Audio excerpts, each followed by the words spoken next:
Squid game के season 2 के episode first की शुरुआत में हमें गीहुन को दिखाया जाता है जो एयरपोर्ट में होता है और अमेरिका जाने के लिए निकल रहा होता है, लेकिन वो वहाँ से वापस मुड़ जाता है। गीहुन को एक फ़ोन आता है जहाँ उसे बोला जाता है कि वापस कहाँ जा रहे हो, अब तुम्हारा वहाँ बचा ही कौन है और तुम्हें अपनी बेटी के पास अमेरिका चले जाना चाहिए। गीहुन इधर उधर देखता है और उसे पता चल जाता है कि कोई उसे देख रहा है। गीहुन उसे कहता है कि चुप कर क्यों बात कर रहे हो, हिम्मत है तो सामने आकर बात करो और तू चाहे कहीं भी छुपा हो, मैं तुझे ढूंढ कर ही रहूँगा। अब गीहुन वहाँ से सॉल के लिए निकल जाता है। गीहुन को उन पर शक होता है कि आखिर उन लोगों तक गीहुन की लोकेशन कैसे गई, तो गीहुन एक शॉप पर जाकर वहाँ से एक नाइफ खरीदता है और वॉशरूम में जाकर अपनी बॉडी चेक करने लगता है। तभी गीहुन को अपने कान के पीछे एक डिवाइस मिलता है जिसके थ्रू वो फ्रंटमैन गीहुन की लोकेशन पे नज़र रख रहा होता है। अब गीहुन उसे नाइफ से काट कर निकाल देता है। अब हमें हॉस्पिटल का सीन दिखाया जाता है जहां जुनहो कोमा में होता है क्योंकि उसे गोली लगी थी जिससे वो पानी में गिर गया था। अब जुनहो को थोड़ा थोड़ा होश आने लगा था जहां उसकी मॉम उसके सामने खड़ी थी।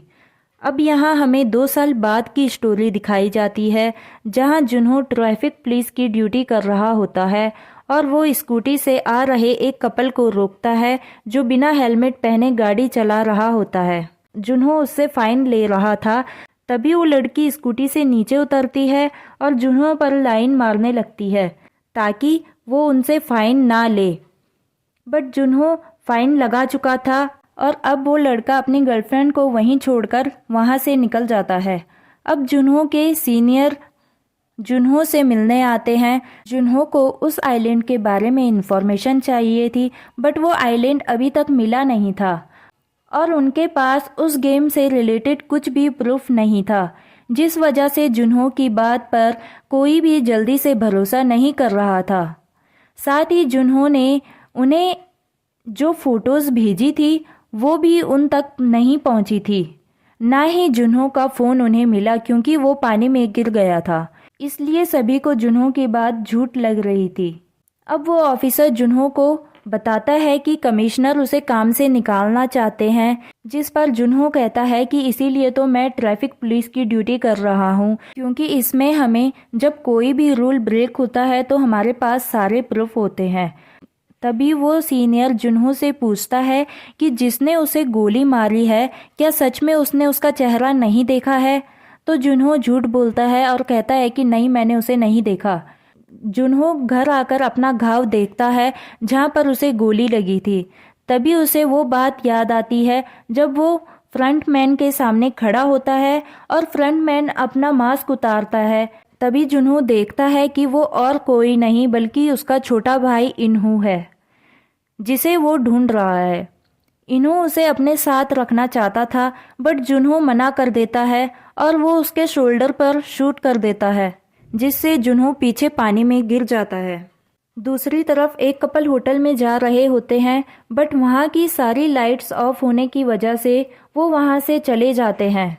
ये सब गीहुन अंदर से देख रहा होता है क्योंकि वो पूरा होटल गीहुन ने खरीद लिया था। अब गीहुन एक बुरा सपना देखकर जागता है जहाँ रूम की बेल बज रही होती है। अब गीहुन से मिलने वहाँ वही गुंडा आता है जो सीज़न फर्स्ट में गीहुन के पीछे भागता है उससे अपने पैसे लेने के लिए। अब यहाँ ये गुंडे गीहुन के लिए काम कर रहे होते हैं जहाँ गीहुन उस गुंडे की मदद से उस सेल्समैन को ढूंढ रहा होता है जिसने उन सभी प्लेयर्स को उस गेम में इनवाइट किया था, क्योंकि 2 साल बीत चुके हैं और अगर वो गेम अभी भी चल रहा है तो वो दोबारा प्लेयर्स को इनवाइट करने के लिए ज़रूर आएगा क्योंकि इससे पहले ठीक इसी टाइम पे वो इधर आया था। गीहुन उसे कहता है कि उसे वो किसी भी हाल में चाहिए और वो उसे कहता है कि ज़्यादा से ज़्यादा लोगों को इस काम में लगा दो, जिस पर वो गुंडा कहता है कि इस पर काफ़ी ज़्यादा खर्चा होगा। गीहुन उसे खूब सारे पैसे देता है और कहता है कि उसे वो जल्द से जल्द मिलना चाहिए। अब वो गुंडा अपने ग्रुप को कहता है कि ज़्यादा से ज़्यादा लोगों को इकट्ठा करो और इस काम में लगा दो, लेकिन उसका साथी कहता है कि बॉस इसमें काफ़ी ज़्यादा खर्चा होगा। तब वो कहता है कि गीहुन ने हमें काफ़ी सारे पैसे दिए हैं और उसने मेरे पुराने पैसे भी वापस कर दिए हैं और अब उसने हमें ये काम दिया है और वादा किया है कि अगर हमें वो सेल्समैन मिलेगा तो वो हमें 1 बिलियन वॉन देगा और जिसको भी वो सेल्समैन मिलेगा उसे मेरी तरफ से 500 मिलियन वॉन मिलेंगे। जो सुनकर सभी खुश हो जाते हैं और ये काम करने के लिए तैयार हो जाते हैं। अब जुन्हो एक मछुआरे से मिलता है जो एक शिप का कैप्टन था, जिसकी हेल्प से जुन्हो उस मिस्ट्री आइलैंड को 1.5 साल से ढूंढ रहा होता है। कैप्टन पाक ही वो इंसान है जिसने जुन्हो को बचाया था। अब वो जुन्हो को कहता है कि तो बताओ अब किस तरफ जाना है तुम्हारा मिस्ट्री आइलैंड ढूंढने के लिए। वहीं दूसरी तरफ हमें मिस्टर किम और वूसॉक को दिखाया जाता है जो अपने सभी साथियों को उस सेल्समैन के बारे में बताते हैं जो लोगों के साथ दागची खेल कर उन्हें उस गेम में इनवाइट करता था। अब वो सभी उसे ढूंढने के लिए वहां से निकल जाते हैं। अब हमें कैप्टन पाक और जुन्हो को दिखाया जाता है जिन्हें अभी भी वो आइलैंड नहीं मिला था। कैप्टन पाक जुन्हो को कहते हैं कि तुम इतने टाइम से जिस आइलैंड को ढूंढ रहे हो उस तरफ काफ़ी सारे आइलैंड है जहां तुम मुझे मिले थे और ये बताना मुश्किल है कि वो आइलैंड कौन सा है जहां पर तुम्हें गोली मारी गई थी। अब तुम्हें उस आइलैंड को और उस गेम को भूल जाना चाहिए। जुन्हो मान जाता है और कहता है कि अब से मैं उस आइलैंड को ढूंढने के लिए नहीं कहूँगा। ये सुनकर कैप्टन पाक खुश हो जाते हैं। अब वो सभी गुंडे वहाँ के सभी स्टेशंस में फैल जाते हैं और सभी जगह उसे ढूंढने लगते हैं। जिसके भी हाथ में ब्रीफकेस होता वो उसकी तलाशी लेते और सभी लोगों को उसके बारे में पूछते, लेकिन उन्हें कुछ भी पता नहीं चल पा रहा था। अब मिस्टर किम और वूसॉक एक स्टेशन पर बैठे थे।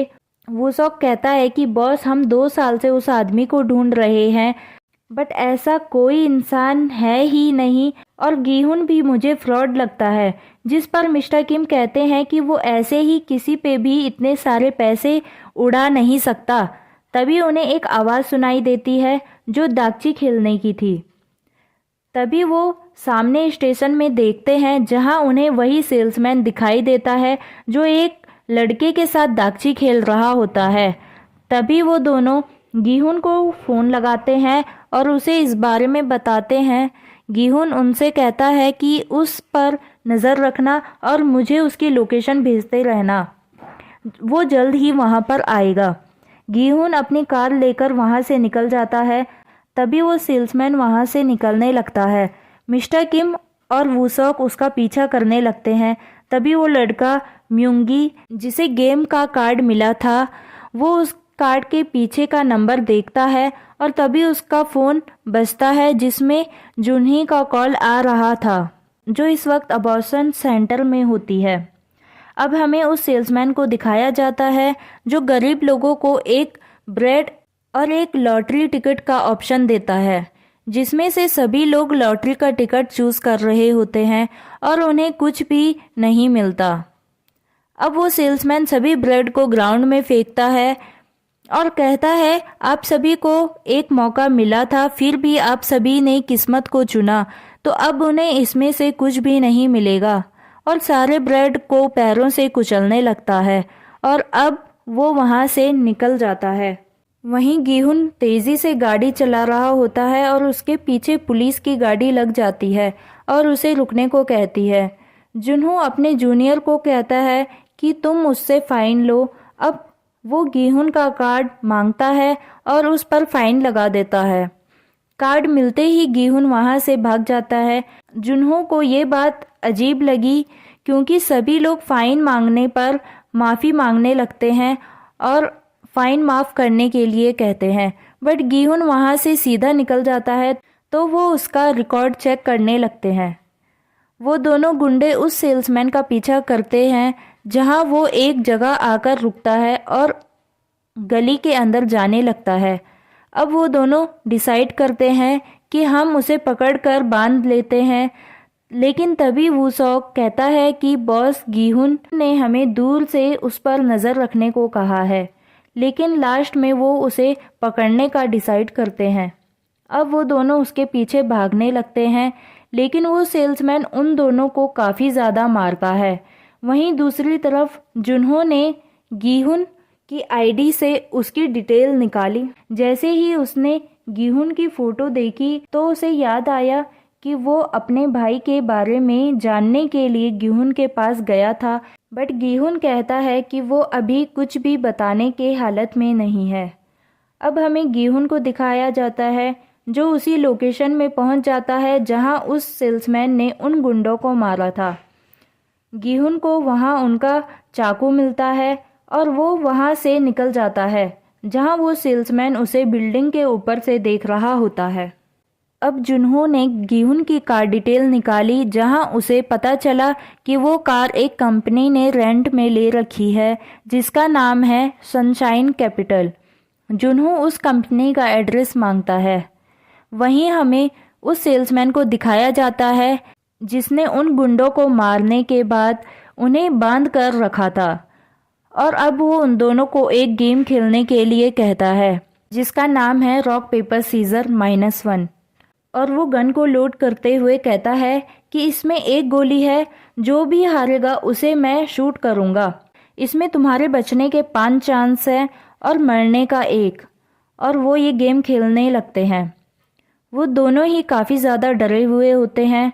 वूसॉक पहले गेम में हाथ आगे नहीं करता जिस वजह से वो डिस्क्वालिफाइड हो जाता है और वो सेल्समैन उसे शूट करता है, बट वो बच जाता है। अब वो दोनों गेम खेलने लगते हैं, बट अभी तक उनकी किस्मत अच्छी थी जिससे वो बच रहे थे। वो सेल्समैन अब गन में 4 गोलियां और भरता है जिससे अब बचने का सिर्फ एक ही चांस होता है। अब वो दोनों और भी ज़्यादा डर जाते हैं। अब ये गेम बार बार ड्रॉ हो रहा था क्योंकि दोनों सेम ही खेल रहे होते हैं। तभी वूसॉक हार जाता है, बट उसका बॉस मिस्टर किम वूसॉक को बचाने के लिए -1 बोलने पर भी अपने दोनों हाथ आगे ही रखता है, जिस वजह से मिस्टर किम को गोली मार दी जाती है। अब वो वूसॉक से आराम से बात करने को कहता है। अब हमें जुन्हो को दिखाया जाता है जो गीहुन के ऑफिस में पहुंचता है जो इस वक्त बंद होता है। तब जुन्हो खिड़की से अंदर घुसता है। वो वहां उसी सेल्समैन का पुतला देखता है जिस पर उसी गेम का कार्ड लगा हुआ होता है। तभी वहां एक गुंडा आता है जो कि अपने साथियों को जमा कर रहा होता है क्योंकि उनका बॉस गायब हो चुका था जिसे सेल्समैन मार चुका है। उस गुंडे के निकलते ही जुन्हो वहां चेकिंग करने लगता है। उसे गीहुन के नाम की एक फाइल मिलती है जिसमें गीहुन का एड्रेस था। वहीं दूसरी तरफ गीहुन भी अपने होटल में वापस जा रहा होता है जहां वो देखता है कि उसके रूम की लाइट ऑन है। गीहुन जैसे ही अपने रूम में आता है वो उसी सेल्समैन को वहां देखता है। सेल्समैन गीहुन को कहता है कि तुम बहुत ही मेहनत से मुझे ढूंढ रहे हो। गीहुन कहता है कि हाँ, मुझे तुम्हें थैंक्स जो बोलना था, और कहता है कि मुझे तुम्हारे बॉस से कुछ बात करनी है जो तुमसे ये सब काम करा रहा है। तुम तो अपने बॉस के एक पालतू कुत्ते हो। तब वो सेल्समैन कहता है कि मैं यहाँ तक कैसे पहुँचा हूँ मैं तुम्हें बताता हूँ। मैं पहले गेम में तुम्हारे जैसे लोग जो मरते थे उन्हें जला देता था, ये सोचकर कि ये सब एक कचरा है। फिर मुझे ये गन पकड़ा दी गई और मुझे इससे खेलने में मज़ा आने लगा। एक दिन मेरी गन के आगे मेरे डैड आ गए और मुझे उन्हें भी मारना पड़ा। तब से मैंने सोच लिया था कि मैं तो बिल्कुल इसी काम के लिए बना हूँ। गीहुन कहता है कि गेम के अंदर मैंने जो सहा है वो तुम्हारी समझ से परे है। तो सेल्समैन कहता है कि चलो एक गेम मेरे साथ भी खेलो। अगर तुम्हारी किस्मत ने अभी भी तुम्हारा साथ दिया तो तुम बच जाओगे। मेरे गन के अंदर एक गोली है और हम बारी बारी करके उससे खुद को मारेंगे। देखते हैं आज तुम्हारी किस्मत तुम्हारा साथ देती है या नहीं। अब वो गेम खेलने लगते हैं जिसमें सबसे पहले बारी गीहुन की आती है, लेकिन वो बच जाता है। अब वो सेल्समैन भी अपने पे गोली मारता है लेकिन वो भी बच जाता है। अब तीसरी बारी गीहुन की आती है जिसमें वो फिर से बच जाता है और अब सेल्समैन भी फिर से बच जाता है। अब 5वीं गोली की पारी थी जो गीहुन को मारनी थी। अब वो सेल्समैन गीहुन को कहता है कि मुझे पता है कि तुम अभी क्या सोच रहे होंगे कि भाड़ में जाए ये गेम, दोनों गोली इसे ही मार देता हूँ। गीहुन गोली मारता है और वो बच जाता है। वहीं अब आखिरी बारी उस सेल्समैन की होती है जिसमें गीहुन कहता है कि मुझे पता है कि तुम अभी क्या सोच रहे होंगे कि भाड़ में जाए ये गेम, लास्ट गोली बची है, उससे इसे ही मार देता हूँ और यहाँ से निकल जाता हूँ। वैसे भी हो तो तुम अपने बॉस के पालतू कुत्ते ही। ये सुनते ही वो सेल्समैन अपने आप को गोली मार देता है और गोली की आवाज़ के साथ ही स्क्विड गेम का फर्स्ट एपिसोड यहीं पर ख़त्म हो जाता है।